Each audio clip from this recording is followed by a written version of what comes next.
Hello guys, welcome to my channel. Today I will discuss about how you can join Cognizant. Why you are not joining? It is so easy. Join. You will get that opportunity. I will tell you how to join. Okay. So I will say my experience how I joined. Then you can join also. Okay. So in 2019 I joined BTL. What is this?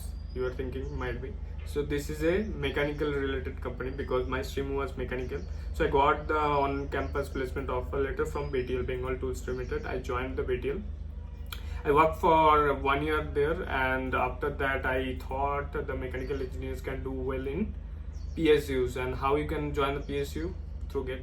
So I resigned from that BTL company and prepared for GATE for 2 years. For the first year I didn't get passed only. So after that I prepared myself and I passed the exam, GATE exam I just passed. And but on the same time I got the placement of off-campus placement offer from Cognizant. Okay, so I take this opportunity to join Cognizant. तो अभी मैं बताता हूँ कैसे मैं opportunity के बारे में जाना। तो हम लोगों का यूनिवर्सिटी का बहुत सारे ग्रुप्स है। तो हम लोगों का यूनिवर्सिटी इस बारे में थोड़ा हेल्प करता है कि आपको अगर जॉब नहीं मिला है तो इंटरनली एक ग्रुप है जहाँ पे वो लोग पोस्ट करते रहता है जॉब्स का बारे में, मतलब कहाँ पे क्या कौन सा रिक्रूटमेंट चल रहा है। तो मुझे एक दिन ऐसे स्क्रॉल करते करते मिला कि कॉग्निजेंट रिक्रूटमेंट कर रहे हैं सुपरसेट के थ्रू। सुपरसेट एक साइट है तो उसके थ्रू आप अप्लाई कर सकते हो। तो I applied for that one. तो सुपरसेट के थ्रू मैं अप्लाई किया तो उसके 1 महीने बाद आया आप मेरे पास उसका क्या बोलते हैं रिस्पॉन्स कि आपका रिटन एग्ज़ाम होगा। तो रिटन एग्ज़ाम दिया, वो पास हो गया। उसके बाद इंटरव्यू के लिए कॉल आया। सो इंटरव्यू का एक्सपीरियंस तो मैं बाद में शेयर करूँगा, बट अभी के लिए मैं जो बोलना चाहता हूँ तो आपको अगर ऑन कैंपस प्लेसमेंट नहीं मिला है तो उसका डिसअपॉइंटमेंट होने का कोई ज़रूरत नहीं है। आपको ऑफ कैंपस प्लेसमेंट भी मिल जाएगा। तो ऑफ कैंपस प्लेसमेंट के लिए just open your eyes and search for it, you will get that opportunity because in LinkedIn और बहुत सारा जगह है आपको मिल सकता है। आपका कोई सीनियर वहाँ पे काम करते हो तो उसके थ्रू रेफरल भी ले सकते हो। तो उसमें कुछ दिक्कत वाला बात नहीं है। तो always remember there is 2 opportunities in on campus and as well as off. तो आपका कॉलेज में अगर ये सब कंपनी आता है जैसे TCS, Cognizant, Wipro, Accenture, Tech Mahindra, Mindtree, और बहुत सारा कंपनीज है IT का।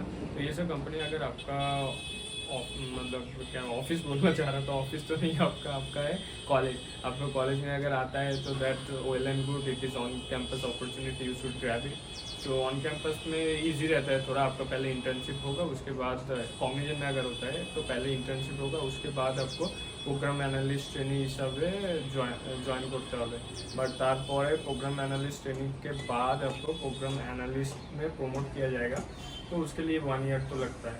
बट ऑफ कैंपस प्लेसमेंट में क्या होता है, आप directly join as a program analyst training, there internship will be skipped. So you can after 1 year you can join promote और confirmed as a program analyst. So right, so खड़े खड़े थक गया था, मैं बैठ चुका हूँ, अभी बैठ के बोलता हूँ बाय।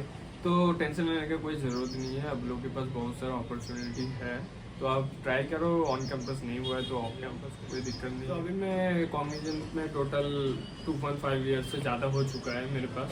तो मैं बहुत अच्छे तरीके से आप लोगों को बता सकता हूँ कि कॉर्पोरेट कल्चर क्या है, इस बारे में थोड़ा बातचीत कर सकते हैं।